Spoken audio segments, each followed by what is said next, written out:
Le film se déroule au XXIe siècle et il s'ouvre avec un coup spatial de la Terre. Notre planète est très différente. Un champ de débris enveloppe la Terre, d'innombrables villes et villes sont abandonnées et pour aggraver les choses, il y a des ordures et des décombres partout. Des tas et des montagnes de restes et de déchets jettent la Terre. Les piles de poubelles sont si élevées qu'elles se profilent sur la Terre. Un nuage de poussière épaisse et de tempêtes de sable imprègne toute la planète, ce qui rend l'air à peine respirant. Et il n'y a aucune végétation à voir nulle part. Nous ne pouvons voir aucun humain non plus dans la scène d'ouverture, mais nous rencontrons un joli petit robot roulant dans les rues. Ramasser les poubelles et la compacter dans un paquet. Le robot est appelé Mureux. Il empile les cubes de poubelles compactés les uns sur les autres et il semble tenter de nettoyer la planète. Son seul ami est un cafard, qui monte avec Wall comme ça marche. Le robot a accumulé tant de cubes de déchets, au point de créer des bâtiments de type gratte-ciel avec. Wall porte un disque métallique qu'il trouve intéressant et quitte après une dure journée de travail. Alors que Wall voyage dans la ville, il joue de la musique du XXIe siècle, et nous pouvons voir d'innombrables autres modèles Wall hors de commission. Grâce à des bandes holographiques, nous apprenons qu'une mégacorporation dans l'ensemble a envoyé l'humanité dans l'espace sur d'énormes étoiles, laissant des robots compactants pour nettoyer la Terre. Maintenant, l'humanité est complètement partie de la vue, vivant une vie de luxe sur des navires comme l'Axiom et ne se souciant plus de la planète. Wall se rend à sa maison inventée, à l'intérieur d'un grand camion qui expédait des robots comme lui-même. Sa maison contient un nombre important d'ornements, de boules et d'articles collectés de la planète. Wall semble avoir développé une personnalité chaleureuse en décorant la maison. Il ajoute le disque et le cube de Rubik à sa collection. Il se détend en regardant de vieux films romantiques et semble fasciné par un homme tenant la main d'une femme en se promenant dans le parc. Le pauvre Wall est terriblement seul sur Terre. La nuit, Wall scelle la porte avant qu'une tempête de sable massive n'atteigne la maison puis nourrit son cafard et se plie en un cube avant de s'endormir. Le lendemain, Wall se réveille lent et faible. Nous découvrons qu'il utilise l'énergie solaire pour maintenir ses systèmes, alors il se tient au soleil pendant quelques minutes chaque matin pour s'allonger. Une fois rechargé, Wall ramasse sa boîte à lunch et se dirige vers le travail. Il nettoie avec diligence les déchets, tout en ramassant des jouets et d'autres articles qu'il fantait. Ses jours de routine changent quand il trouve un réfrigérateur verrouillé. Après avoir traversé, Wall découvre une plante en germination. Il est très impressionné par cette découverte et le ramène à la maison. Au camion, un mystérieux point rouge apparaît avant Wall. Il essaie de l'attraper mais il continue de zipper, alors il le poursuit dans la ville. Soudain, des milliers des mêmes points apparaissent dans les bâtiments et les ordures, puis convergent vers la position de Wall. Le sol secoue et Wall remarque un navire massif atterrissant au-dessus de lui. Il est coincé entre ses moteurs enflammés puis enterré dans des décombres. La taille du navire terrifie Wall, alors il rampe tranquillement. Mais instantanément, une partie du navire ouvre et dépose un conteneur. Wall observe que le récipient est programmé puis se transforme en un beau robot blanc, qui est activé et commence à scanner la zone pour quelque chose. Wall se cache ensuite une fois de plus lorsque les moteurs du navire se mettent en place et qui quitte la Terre. Le robot blanc est beaucoup plus avancé que Wall. Elle peut léviter et voler à une vitesse accrue.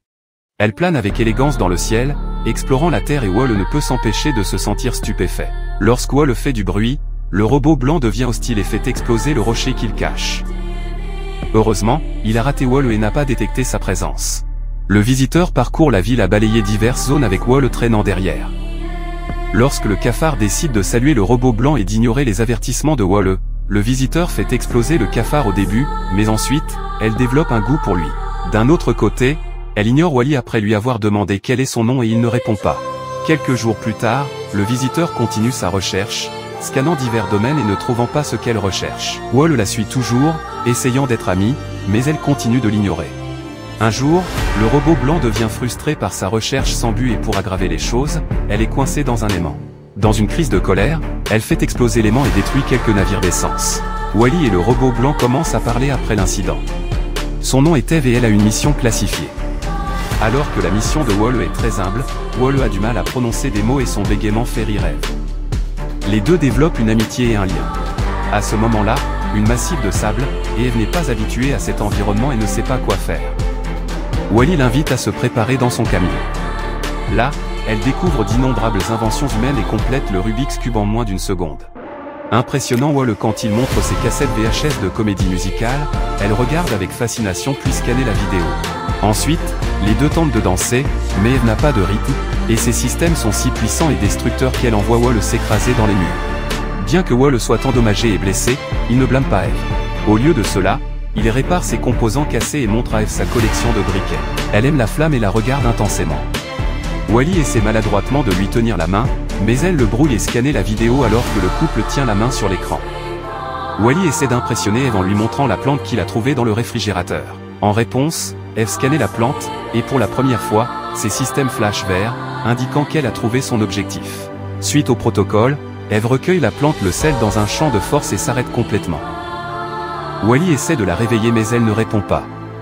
Il est très préoccupé par son nouvel ami, donc le lendemain. Il essaie de prendre Eve dehors au soleil, en espérant qu'elle se rechargera et se réveillera, mais malheureusement, malgré le soleil et la chaleur estivale, Eve n'est pas réactive. Plusieurs mois plus tard, Wally continue de rester aux côtés d'Eve, malgré la météo et les changements saisonniers. Il essaie de la protéger pendant les tempêtes de pluie et la garder propre après des tempêtes de sable. Peu importe combien il essaie, elle ne se réveille jamais. Wally commence à prendre Eve avec lui partout où il va. Ils se promènent ensemble, les promenades en bateau et regardent même le coucher du soleil. Bien que Wally soit triste de quitter Eve au camion, il décide de passer à autre chose et de revenir à son travail de routine. Il emballe ses affaires et va travailler, nettoyant une poubelle une pile à la fois. Un jour, tout en travaillant avec le cafard, Wally voit le vaisseau spatial qui a ramené Eve atterrir sur Terre. Il se précipita chez lui et trouve le navire qui récupère la veille. Il l'appelle mais elle est emmenée à l'intérieur du navire et placée avec d'autres robots.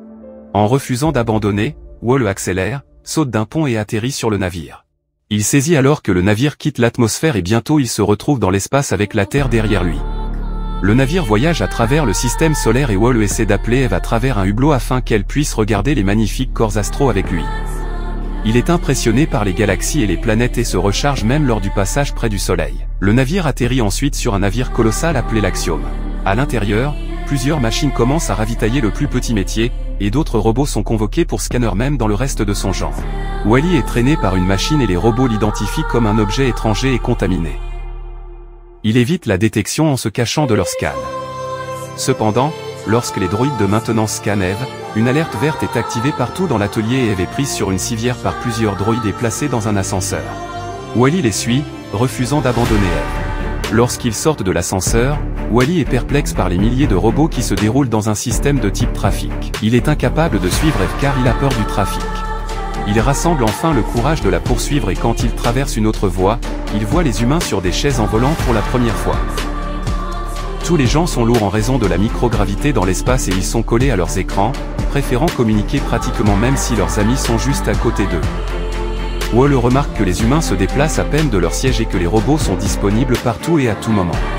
Prêts à servir les humains et à apporter leur nourriture, leur eau et tout ce dont ils ont besoin. Il y a tellement d'humains sur les overchaises qu'ils créent un embouteillage, tout en étant inconscients de tout ce qui les entoure. Un homme suppose à tort que Wally est un bot de service. Il appelle Wally et demande un autre verre, mais Wally ne répond pas, alors l'homme tombe de sa chaise et se trouve sur le sol, incapable de se ramener. Le bot de service n'apparaît pas à temps pour l'aider, alors Wally assiste l'homme et l'aide à revenir sur sa chaise. L'homme le remercie et se présente comme John. Wally pose des questions sur Eve, mais John lui dit que ce n'est pas son nom. Soudain, Eve est repérée dans la circulation. Alors Wally dit au revoir à son nouvel ami et la poursuit. Il saute sur une voiture en forme de train portant la veille. Le véhicule se déplace super rapide et Wally regarde des publicités sur la vie sur Axiom. Les gens vivent dans leur siège, leur nourriture est liquéfiée dans des bouteilles, et ils s'habillent tous de la même manière. Wally essaie de se faufiler derrière un passager pour atteindre Eve mais est incapable de le faire. Étonnamment, la dame lui est inconsciente, alors il éteint l'écran du passager et elle le remarque finalement. Elle est assez gracieuse pour se déplacer et permettre à Wally de retrouver Eve. La personnalité particulière mais amicale de Wally affecte les personnes qu'il rencontre. Lorsque le train s'arrête, la dame remarque pour la première fois qu'ils ont une énorme piscine. Wally agite également sur un robot administratif et ce dernier essaie de faire signe. Il emmène ensuite Eve au pont du navire, où un bot l'a scanné, puis appelle le capitaine en ouvrant un espace dans le sol. Et par inadvertance, Wally tombe dans les quartiers du capitaine. Lorsque le capitaine se réveille, Wally fait semblant d'être l'un des robots de service et masse ses pieds, tandis que les autres chouchoudent le capitaine et le préparent. Plus tard, Wally remonte accidentellement au pont et se cache alors que le capitaine reçoit un vaste rapport d'état sur les systèmes du navire. Tout semble normal.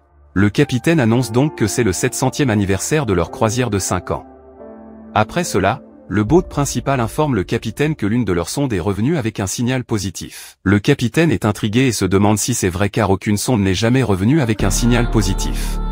Eve est réactivée, au grand nombre de Wally, et l'ordinateur initie une alerte verte. sceller le pont et jouer une vidéo top secrète d'un président félicitant le capitaine pour son évaluateur de végétation extraterrestre découvrant la végétation et donc la planète capable de maintenir la vie. Le président dit qu'il est temps de retourner sur Terre car ils doivent recoloniser et tout ce qu'ils ont à faire est de suivre le guide. Wally tend le livre au capitaine et il dit en insérant l'usine dans le détecteur holo du navire.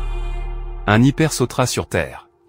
Alors que le capitaine essaie de comprendre comment lire, Wally retrouve Eve, qui est surpris de le trouver à bord du navire. Elle lui demande de se cacher et de rester hors de vue, mais il est complètement frappé par elle.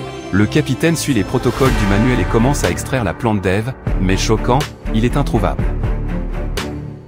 Il scanne la veille à plusieurs reprises et elle recherche également, en espérant le trouver, mais sans chance. Eve reproche à Wally d'avoir pris ou caché la plante tandis que le capitaine suppose que Eve doit être défectueuse et inventer des trucs, ce qui la déçoit grandement.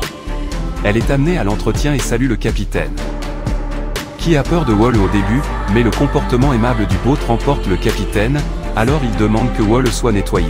Quand ils partent, le capitaine analyse de la saleté de Wally et découvre que c'est de la Terre, alors il passe des heures fasciné par des images de sa planète natale. Au cours de leur voyage d'entretien, Eve donne à Wally l'épaule froide jusqu'à ce qu'ils atteignent l'atelier où Eve est fermée et ils sont séparés. Wally évite le mécanisme d'arrêt et est nettoyé et placé derrière un champ de force avec des bottes défectueux.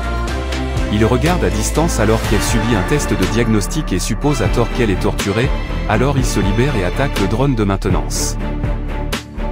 Pendant la bagarre, ils font exploser par inadvertance le panneau de commande et libèrent tous les bots défectueux, qui saluent Wally comme leur sauveur. Ils le transportent célébrer leur liberté et s'échapper pendant que Eve les poursuit. Avec tout le chaos, les robots de sécurité bloquent le chemin du groupe et tentent de les arrêter. Wally a peur mais Eve le protège. La sécurité enlève une image d'eux et l'affiche partout dans le navire, appelant Eve, Wally et les robots Rockbot défectueux. Ils font une course pour cela avec la sécurité les poursuivant. Mais Eve se cache intelligemment près d'une fenêtre, évitant la détection. Elle prend Wally dans un ascenseur et quand ils pointent avec enthousiasme leurs photos recherchées, elle fait exploser l'écran pour le calmer.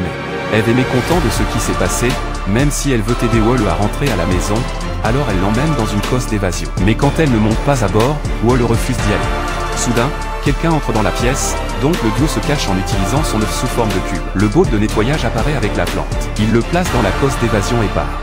Wally récupère joyeusement la plante, mais avant de pouvoir l'offrir, le boat lance le pod d'évasion. Wally est largué dans l'espace mais Eve s'éjecte héroïquement après lui. Le pod est réglé sur l'autodestruction et Wally commence à appuyer sur les boutons au hasard, espérant arrêter la séquence.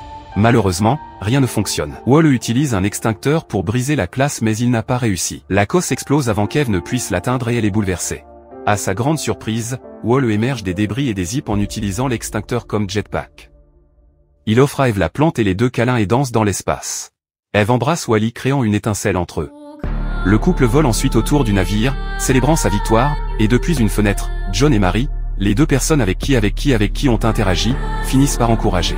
John et Mary se tiennent également la main, préférant profiter de la compagnie de l'autre au lieu d'être collés à leurs écrans.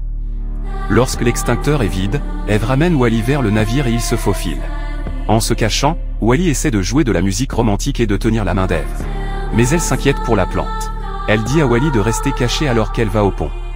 Eve trouve le capitaine dans ses quartiers et termine sa mission en lui donnant la plante. Il est ravi de rentrer chez lui. Il regarde des vidéos de Terre prises par les analyses d'Eve et est surpris de trouver la planète désolée et sale contrairement aux vidéos historiques qu'il a regardées. Eve se souvient de Wally essayant de lui tenir la main, tout comme une vidéo à l'écran, et après avoir examiné ces images de sécurité, elle constate que Wally se tenait à ses côtés lorsqu'elle a été fermée, protégeant et s'occupant d'elle jusqu'à ce qu'ils soient réunis. D'un autre côté, Wally devient impatient et s'inquiète pour Eve, alors il grimpe une goulotte à ordures et se dirige vers le pont. Pendant ce temps, le capitaine est sur le point de définir un cours pour la Terre, mais Otto, le boat bridge refuse de suivre les ordres, affirmant qu'ils ne peuvent pas rentrer chez eux. Le capitaine ordonne à Otto d'expliquer, alors il joue une vidéo du même président, disant à tout le monde de ne pas retourner sur Terre car les niveaux de toxicité sont trop élevés. Et l'opération de nettoyage a échoué.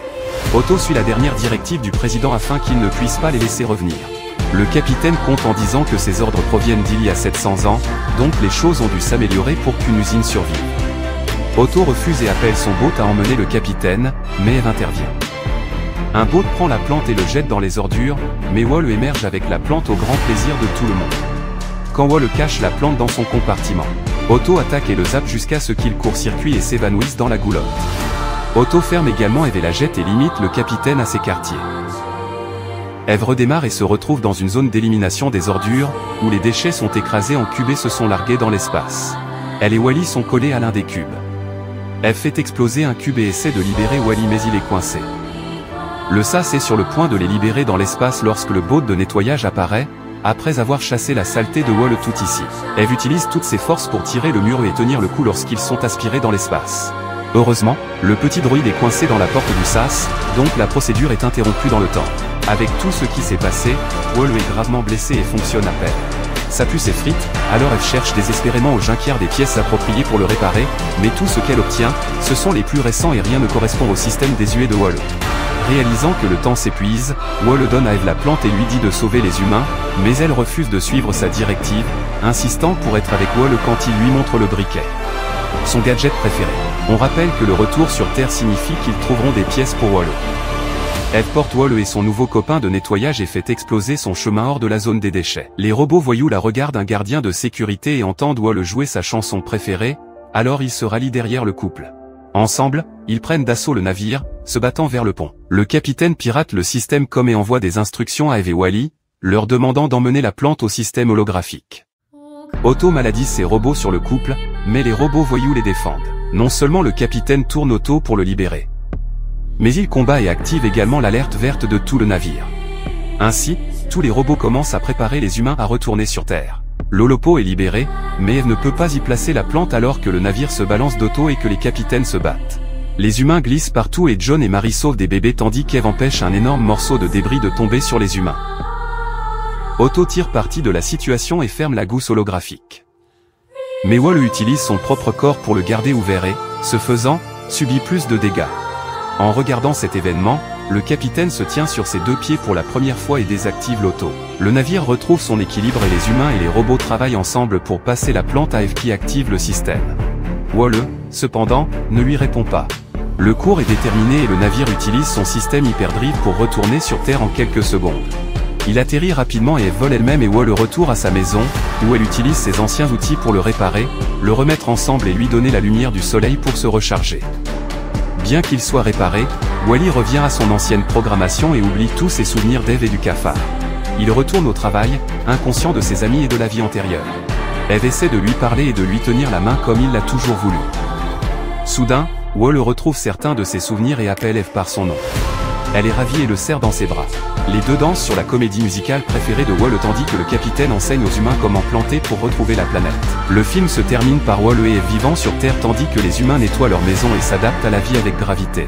Si vous avez apprécié mon récapitulatif de film, faites-le moi savoir dans les commentaires ci-dessous et veuillez vous abonner et aimer la vidéo pour plus de récapitulations comme celle-ci. N'oubliez pas non plus d'allumer la cloche de notification afin que vous ne manquiez jamais une future vidéo. Et jusqu'à la prochaine fois les gars, faites attention.